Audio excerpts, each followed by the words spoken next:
Now, when I was in Libya, I met there the former Amin groups for the first time. Moses Ali was there. There were other groups. There was a fellow called Amin Mutiawa. Other people like Habib Kajimu were there.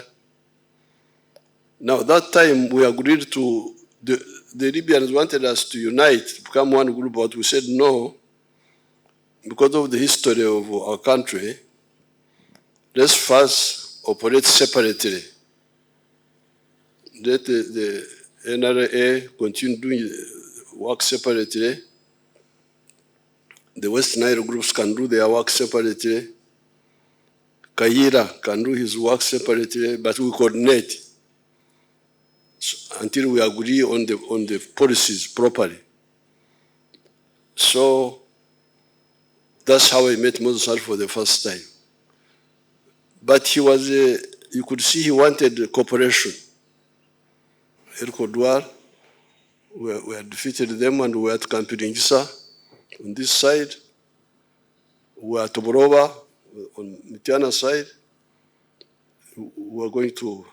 So I agreed with Moses Ali that the UNLF people who are already part of this group, which was in Kampala, pulled out slowly. And he pulled out slowly. They didn't fight us when we were entering Kampala. That's how our cooperation now started.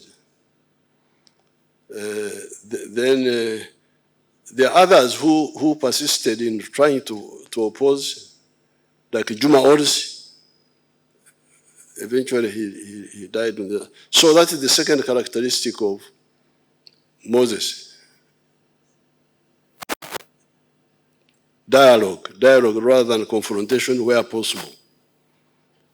The third one, he was really a lover of West Nile. Always pushing for the programs of West Nile. The tarmac road, the electricity, the issue of the veterans, he was always on the forefront. And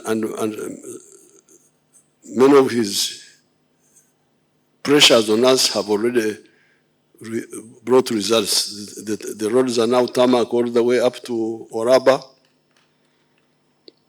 We are now even tarmacking the one of Ajumani, Moyo, Yumbe, Koboko. Electricity is now linked. The grid.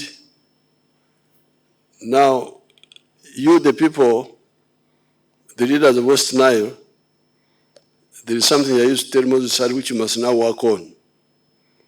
Yes, the infrastructure is now there. And we are going to expand it. There is the road from Nebi to the border with Congo, and along there up to Aru. There is this other road from Pakwach to Rhino Camp, and then along the Nile. We are going to work on those roads. But remember what I've been telling you in the campaign. People don't sleep on the roads.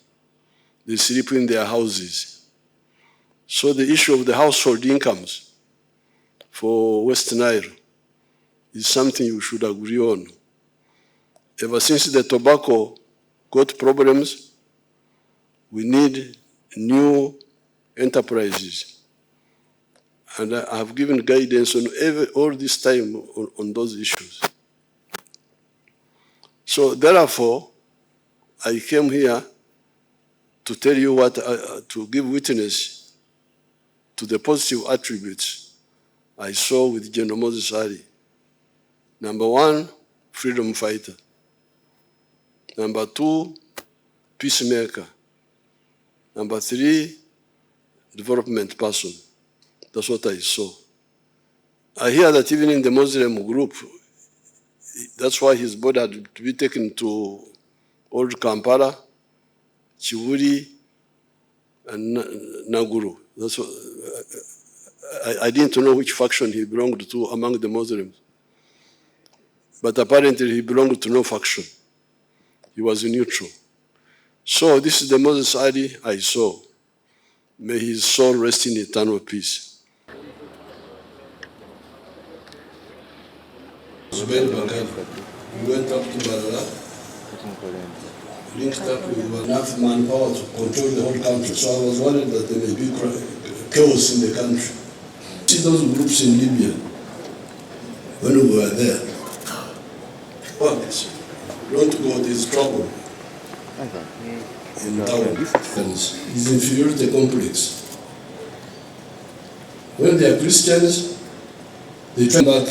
Arrived on the 9th of December, 1981, we started fighting here. The front were not, but I think they were working, they were this landline, because we see.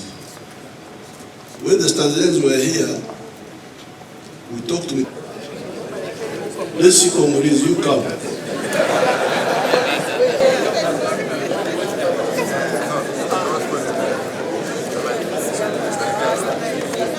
The West Nile groups can do their work separately. Kayira can do his work separately, but the mistakes of Idi Amin quietly in their group.